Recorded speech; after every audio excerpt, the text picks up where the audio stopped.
Good morning and welcome to Daily Red Devil for all of your latest Manchester United transfer news and talk. And as always, we're back with another massive show to bring you guys this morning. But before we jump into that, please do smash a like on the video. Please do subscribe to the channel, bottom right hand corner, and let's get straight on into it. So just before we start the show, obviously today is the funeral of the legend that is Sir Bobby Charlton. So obviously a lot of today's talking points are going to be very much focusing around that. I think it's at Manchester Cathedral. I think I'm just trying to gather that, but yeah, obviously sending our thoughts to his friends, his family, obviously all the people around Sir Bobby Charlton. A very sad day for Manchester United. Felt a little bit weird doing the video this morning, to be honest, when I realised that it was his funeral today, but anyway, we are here. Hope everyone is doing well this morning. I hope everyone's had a nice weekend. We've got lots to get into on the show this morning. We're going to be talking about Sir Jim Ratcliffe's plans for the stadium, which have apparently now been revealed. We're going to be talking a little bit about and reacting to the news that apparently Jim Ratcliffe will be announced as the new owner of Manchester United this week. And we'll also be talking a bit about Mason Greenwood's future, as there has been an update on what's going to happen with him. Lots to get into on the show today.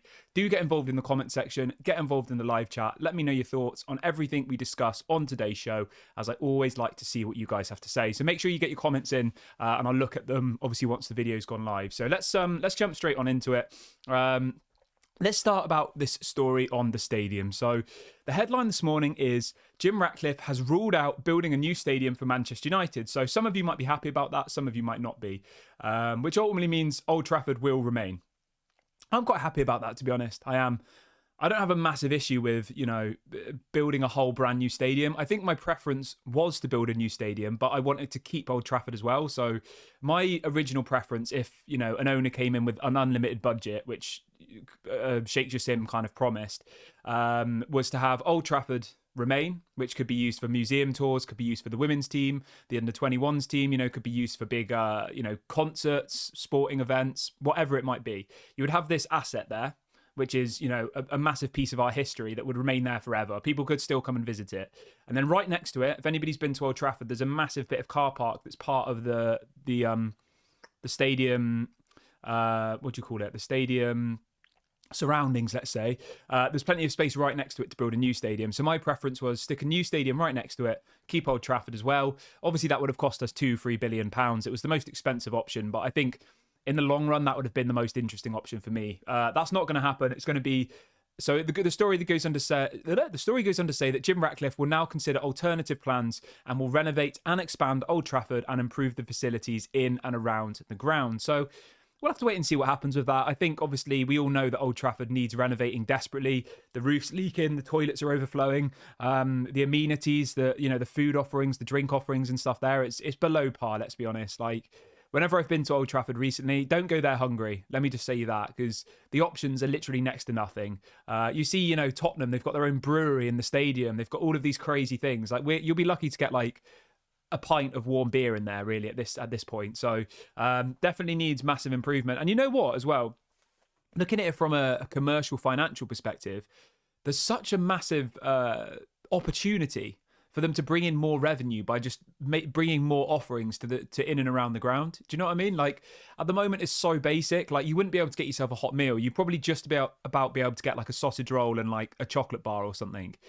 If they were actually offering proper food, £10-15 for a meal, they could be making so much more money. So I think there's a massive opportunity there, and I think they're actually missing out on revenue by not improving the facilities and making it more somewhere where you actually want to spend your money. Like, whenever I've been, I literally, I'm not spending £6 on I don't even know what beers they do, but I remember before it was like not very nice beer. It was a beer that I'd never drink in a pub, put it that way. And that was kind of what they were, who they'd partnered with. Whereas you go to Tottenham Stadium, they've got their own microbrewery in the stadium where like you put your pint glass down and the pint pours itself, and like all of this crazy stuff, which maybe sounds a little bit naff to some people, but from a financial perspective, imagine if you go to a match, right, and you like to drink, which obviously a lot of football fans do, and the only thing that is available to you is a beer that you don't really like, and it's I think it does make a big difference, and I think it will bring in a lot more revenue. But I want you guys to let me know in the comment section how you feel about the stadium thing. Did you want a new stadium? Did you want to renovate Old Trafford? Let me know what your thoughts are. For me, you know what my stance has always been. I wanted to keep Old Trafford, but also build a brand new stadium next to it. We'll have to just wait and see what Jim does, you know. I think anything is better than nothing. I know that sounds a little bit desperate at this point, but whether you want Jim Ratcliffe or not, he is going to come in. He is going to be taking over the sporting side of it, which confuses me a little bit because if he's focusing on the sporting side, surely the stadium's not his responsibility because, or maybe it is, I'm not really sure. We'll have to see, you know, how exactly these roles are defined because at the moment I'm a little bit unsure whether, you know, is sporting literally just the players or is it going to be the stadium as well? Like, it's a little bit, the lines are a little bit blurred at the moment because for me, a stadium would fall under more financial commercial side, I'd think. But I guess arguably you could say that they play football in the stadium, so is that sporting? I don't know. We'll have to wait and see. But it does seem a little bit strange that, you know, the person who's coming in to focus on the sporting side is going to be the one who's going to renovate the stadium. Maybe I'm overthinking that. We'll just have to wait and see what happens with that one. But let me know what you guys think. What was your preference on the stadium situation? Are you happy that it's just going to be a simple renovation for Old Trafford? Obviously, they're going to expand it as well, which I think, again, is a massive opportunity for Manchester United to make more revenue. At the moment, it's about 75,000. I think they can increase one of the stands to make the whole thing about 90,000. I mean, that's an extra, 15,000 tickets. Let's say £50 a ticket. I mean, it's a ridiculous amount of money per match day. So they'd quite quickly make back the money they spent. Yeah, £750,000 per match day. We'd probably play, 19 games in the Premier League at home, maybe. Let's say we play 25 games at home in the across all competitions. It's an extra it's nearly £19 million more per season just on ticket revenue. Then obviously if you factor in the money that people spend on drinks, the money people spend on food, you know, it could be an extra like 20-30 million per season in our revenue. So I can see why expanding the stadium is essential, really, because it's not like we're Man City where we're having to put our tickets up on I seen something the other day and they had their tickets up on that Uni Days thing. If anybody's a student in the UK, you'll know what that is, but it's like an app. It's an app where if you're a student you get access to it and you get cheap deals.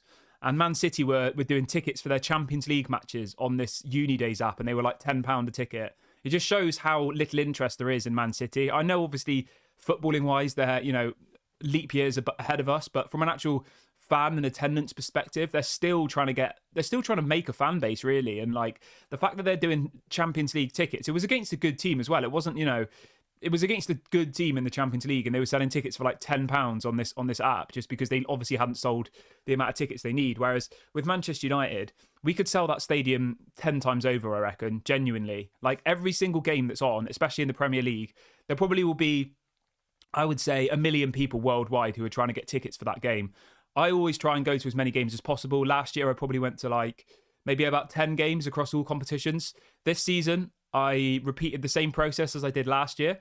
I got in the queue on the day that the tickets were released. I was in the queue, I think 7 hours before the tickets went live on the internet. I didn't get a single ticket. That just shows how crazy it was. There was like 100,000 people in the queue, even when I got to the final bit to buy your tickets. And I got to the bit after 7 hours of waiting and it just said every game is sold out. So it shows how much demand there still is in Manchester United. And it shows how much opportunity there is if, you know, Jim Ratcliffe, the Glazers actually, you know, bang their heads together and try and actually make something of it, because there's so much opportunity for us to increase our revenue. And I think that that's something that we really, really need to get on with. And especially around Old Trafford, like, I'll be honest, there's nothing there. There really isn't. Like, you just walk. I've walked many times from the station in central Piccadilly, Manchester Piccadilly. I've walked that route so many times, and like, it feels like you're almost going through like a bit of a wasteland as you're kind of walking out. You walk alongside like a motorway, and then you eventually get closer to the stadium, and there's like a couple of bars, but like there's nothing really there. There's like a KFC, like a Dreams mattresses shop, like where you could buy a mattress. Like there's nothing there at all. And we definitely need to improve that area around there. Let's see what people are saying. Chris says the beer at Old Trafford is rubbish, but it's cheap. Yeah, that's a fair point. It is cheap. I remember I went there. I think it was the first game after lockdown, Leeds United, when we won like 5-1. I think Pogba got a hat-trick of assists. Bruno got a hat-trick of goals. Yeah, it was, and I remember they were selling beers for like £2. I don't know why, but yeah, they were selling like Carling, I think it was, for like £2. Carlos says they will probably sell the seats to the away fans. Yeah, probably. Vinny says people making assumptions, but who knows how many shares Jim already acquired. Well, it's going to be 25%. We'll talk about that in a minute. David Ornstein from The Athletic. In fact, well, let's talk about that now quickly.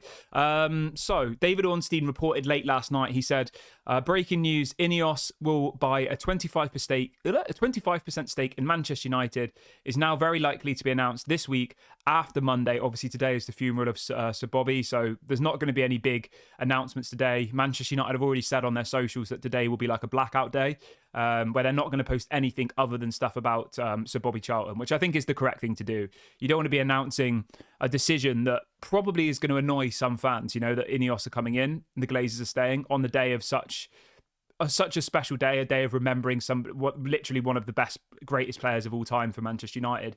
I mean, even for England. I mean, obviously he won the World Cup for England as well. So he's not only a Manchester United legend, but, you know, he was one of the people who won the World Cup for England. So I respect them for not, you know, putting anything out today. It then goes on to say that Ineos will get control of the sporting side. He says Ineos will retain the full control of the sporting side of Manchester United. The Glazers will take care of the commercial side of the club. So that's what's going to happen.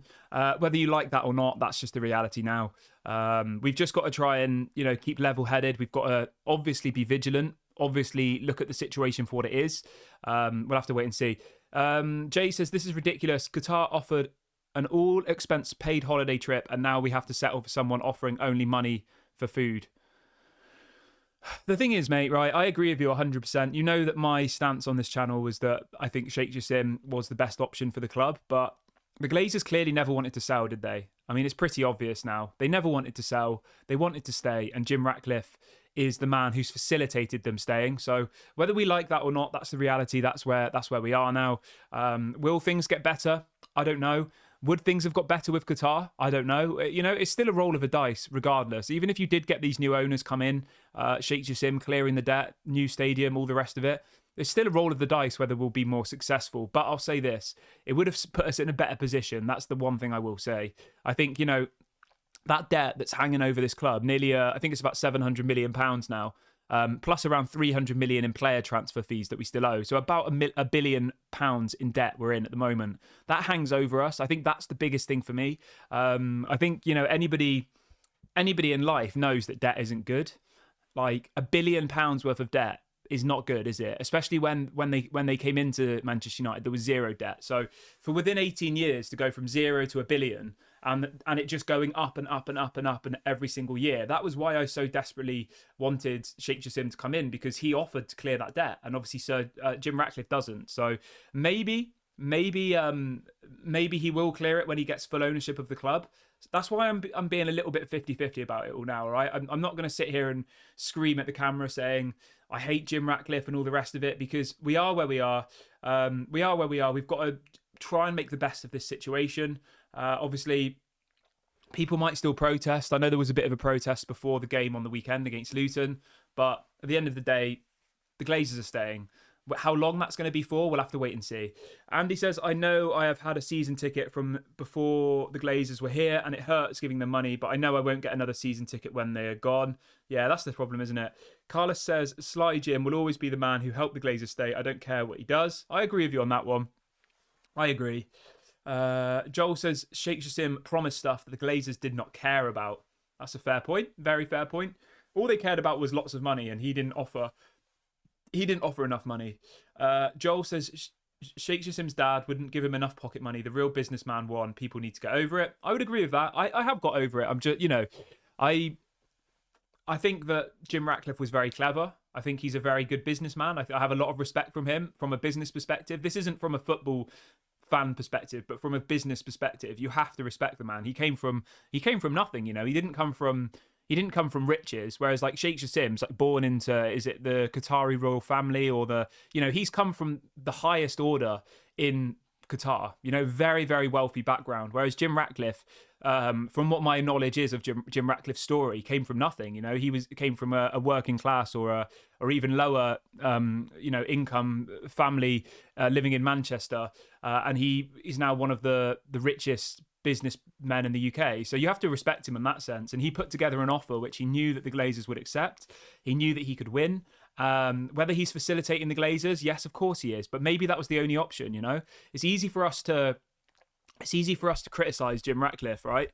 But maybe from the very beginning, it was obvious that the Glazers weren't going to sell 100% of the club. The Qataris made it very, very clear that they did not want to get into bed with the Glazers. They were very critical of them, to be honest, weren't they? They said that they weren't going to run the club how they've run it. They were going to clear the debt. And they probably just rubbed the Glazers up the wrong way, really, didn't they, if you think about it? And that's obviously why they didn't get the club. Let's have a look.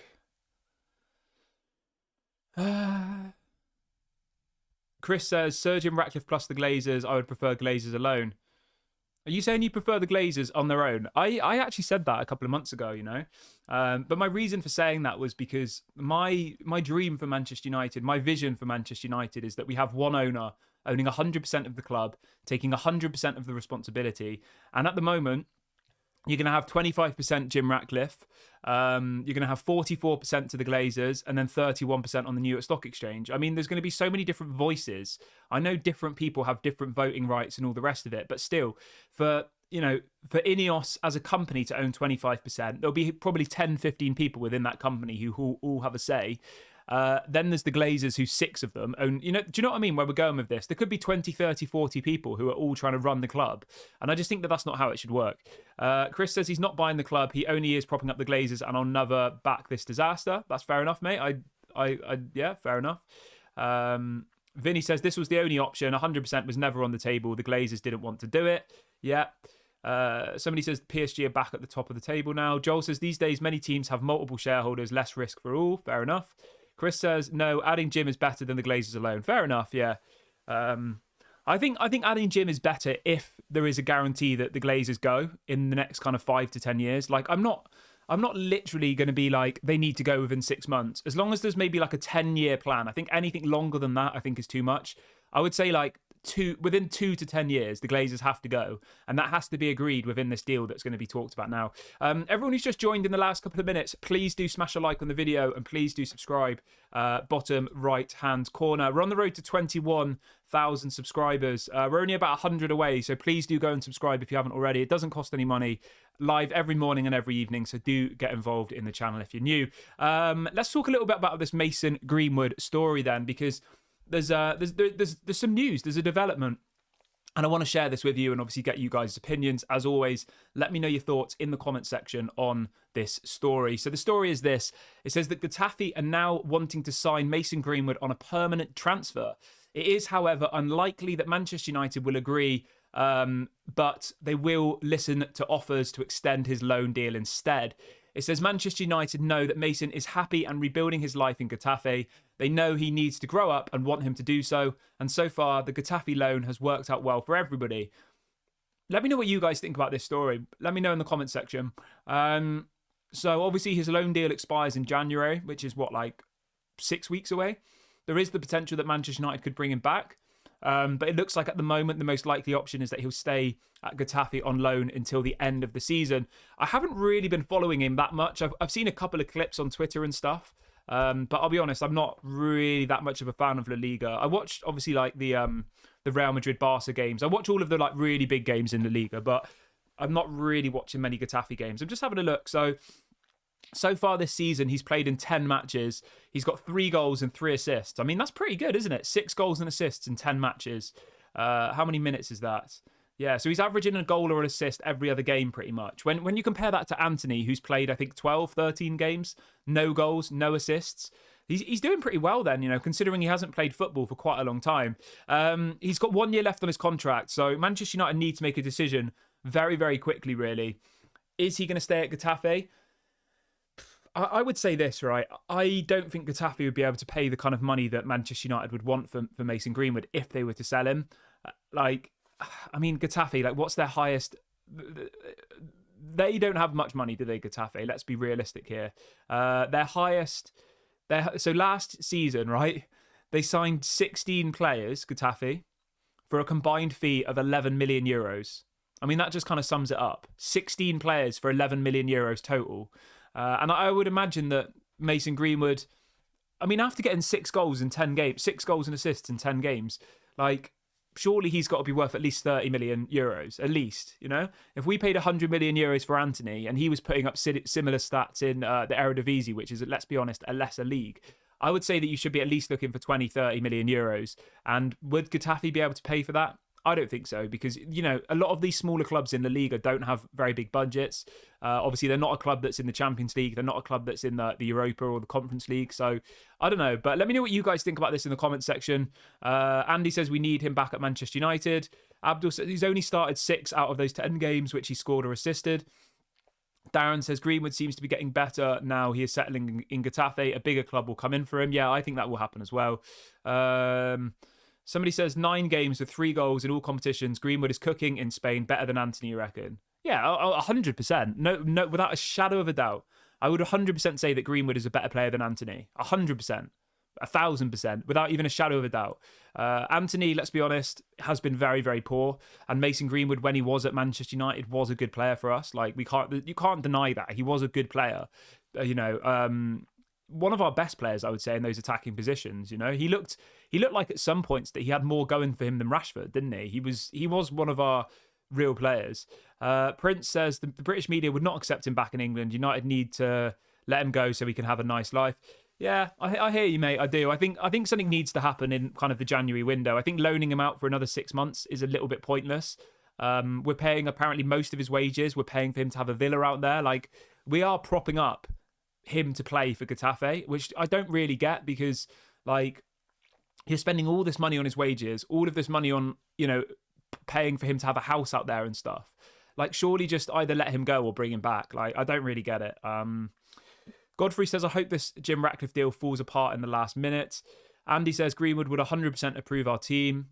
Yeah, I would agree with you. Taiwu says, Greenwood is coming back to United. Some staff saw his last game. Yes, so Paul Mitchell was apparently at the last Getafe game a couple of weeks ago, watching Mason Greenwood. So who knows? Who knows? I mean, he might be looking at him to decide, you know, how much money he thinks that they should be asking for him. They might be looking at him to bring him back. We'll have to wait and see what happens with that one. But as always, let me know what your thoughts are in the comment section about that story. Obviously, his current loan deal expiring in January, and the story is Getafe want to sign him on a permanent deal, but Manchester United are only willing to do a loan. So let me know what you guys think about that one. What would be your planned action for the future of Mason Greenwood? Right, let's crack on with the rest of the show, though. Obviously, we have got the international break now, which is always a bit...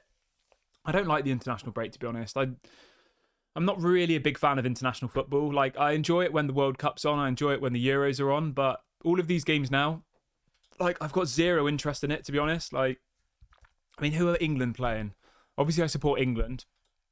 Not really, though, to be honest. Like, I'm not a massive, as I said, international football fan. We're playing Malta, and then we're playing North Macedonia. I mean, how am I supposed to be excited about either of those matches? The one thing I will say, though, which is very, very good news, right? We've got the international break now, and then the next one isn't until March next year. So we literally won't have... It'll be 4 months until the next international football after this. So very, very happy about that. But let me know in the comments section, guys. Are there any international fixtures coming up over this next couple of weeks that you're really excited about seeing? I'm always open to watch football. So if there's a massive game that I'm missing, I don't know whether it's like a Brazil versus somebody, let me know in the comment section. If there's a game you think I should be watching, let me know when it is, and I'll, of course, check that out. Godfrey says, I think Greenwood will come back.